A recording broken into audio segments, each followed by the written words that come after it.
And the top story that we're tracking for you this Monday morning, India is gearing up for the biggest overhaul of the goods and services tax since its landmark rollout in 2017. Prime Minister Narendra Modi has announced a sweeping revamp during his Independence Day address to the nation. He said the GST reform would be a Diwali gift to the country. Let's listen in to what Prime Minister said from Red Fort. हमारी सरकार है तो सैकड़ों कानूनों को समाप्त कर चुकी है और ये अभियान लगातार जारी है। साथियों, हमारे लिए रिफॉर्म का मतलब है सुशासन का विस्तार। इसलिए हम निरंतर रिफॉर्म पर बल दे रहे हैं। आने वाले समय में हम अनेक बड़े बड़े रिफॉर्म्स करने वाले हैं ताकि जीवन भी और बिजनेस भी सब कुछ और आसान हो।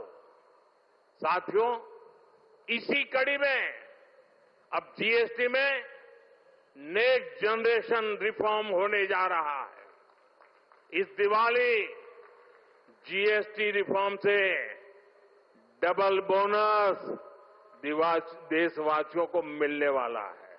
हमारा प्रयास जीएसटी को और आसान बनाने और टैक्स दरों को रिवाइज करने का है। इसका फायदा हर परिवार को होगा, गरीब और मिडिल क्लास को होगा, छोटे बड़े हर उद्यमी को होगा, हर व्यापारी कारोबारी को होगा।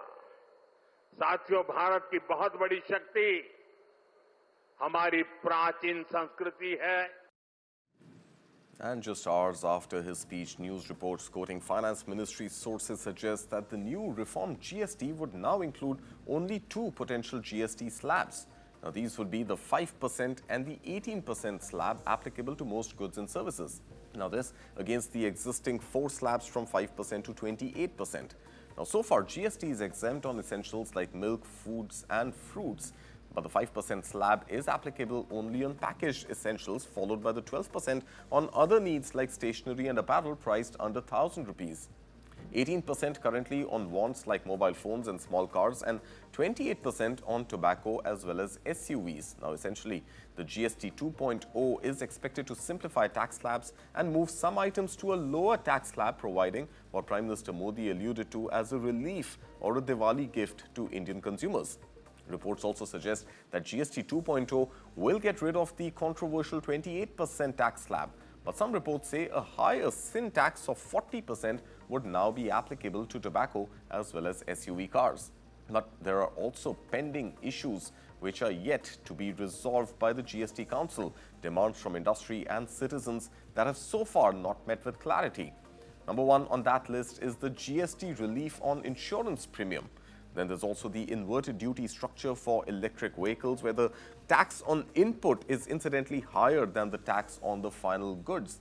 And finally, there's clarification on GST on new versus old cars as well. And then, of course, there is a GST compensation cess, which was slated to end by the month of December this year. And of course, in the era of Donald Trump-dominated economics, there are India's own fiscal concerns too. Now, revenue loss to some states with high exports to the US is a concern.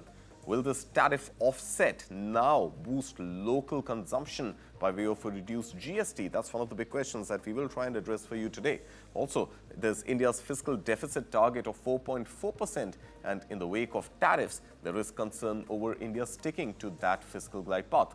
And then, of course, India's long overdue tax compliance is something that perhaps the government will want to foster with this new GST reform. So let's get a deeper understanding on how the likely changes on GST rates will impact your wallet as well as the wallet of India by way of India's budget.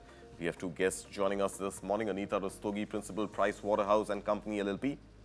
We also have Ritesh Kanodia, Partner, Artis Legal. Well, let's begin first with Anita. Anita, good morning. Thanks for joining us this morning.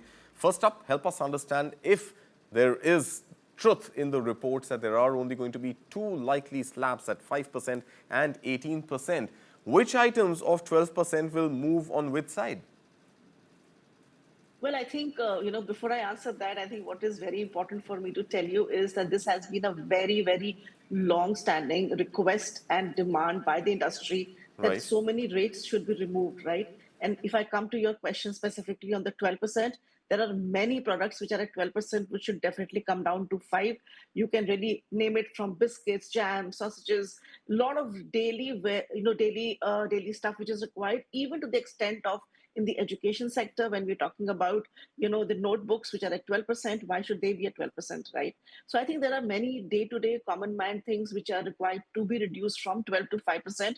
But I think the overarching point I would like to say here is that this is one of the best steps which the government is now going to take.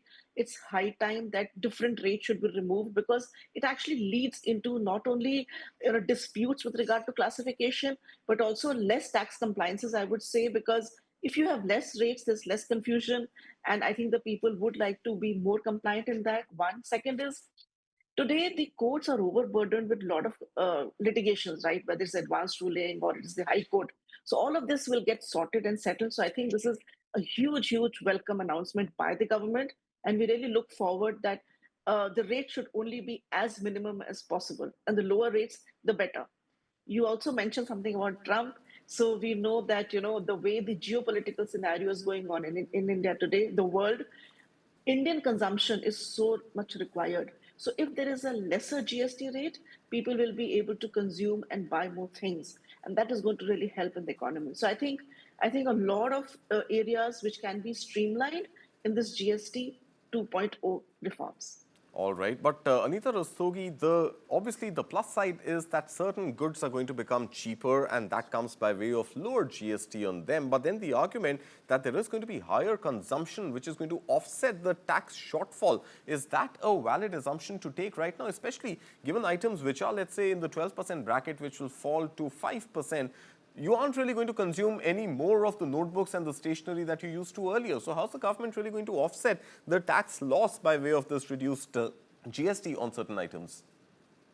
See, as far as indirect tax is concerned, there is a global phenomena that if there is a lower tax rate, then there Yeah. is more consumption and there is more tax compliance. It is a given.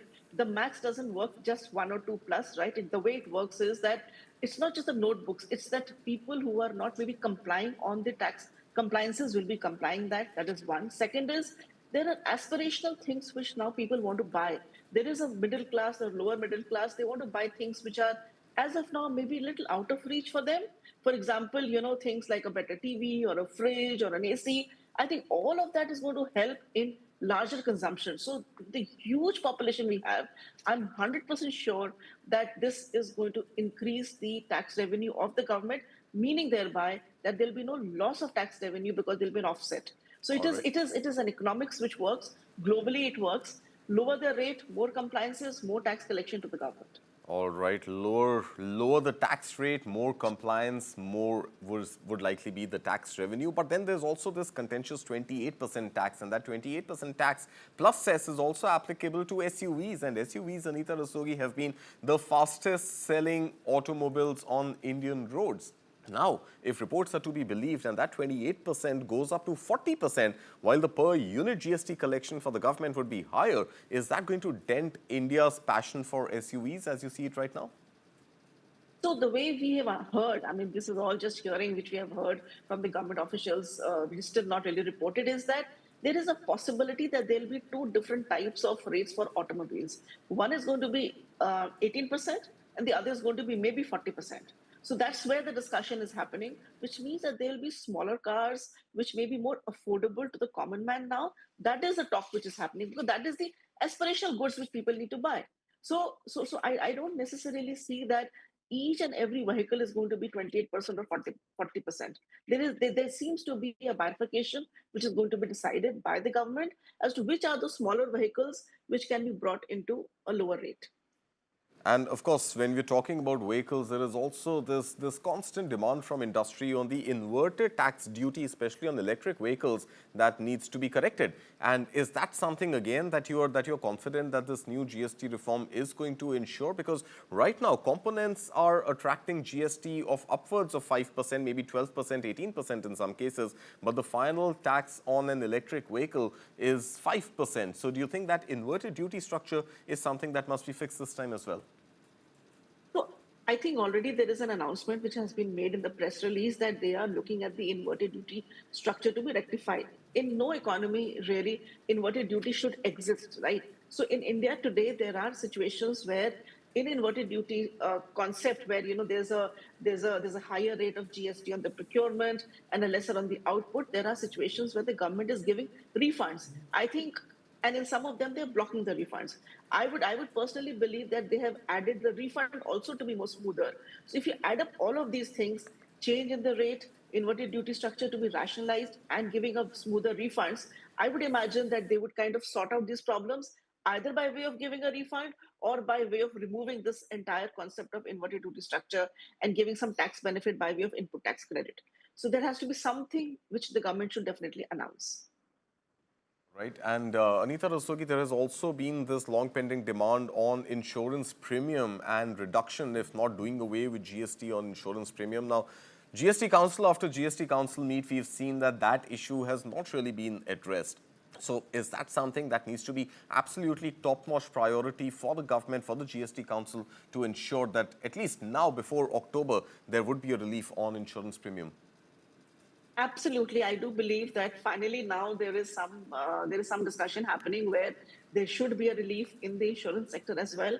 The rates should come down because I think a lot of discussion has happened. People have not really come together on this, but I think they will definitely give a relief here. So education sector and insurance sector in the services sector should have some good blessing this time.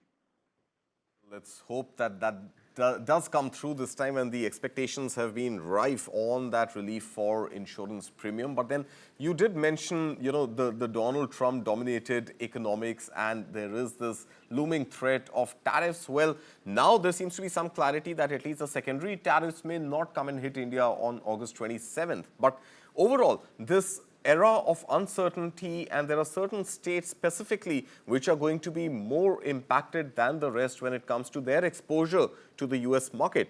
Now, Prime Minister Narendra Modi yesterday urged states to comply with this reform and ensure that its implementation goes on smoothly. But are there certain specific sectors, specific states where you think this GST reform could face opposition?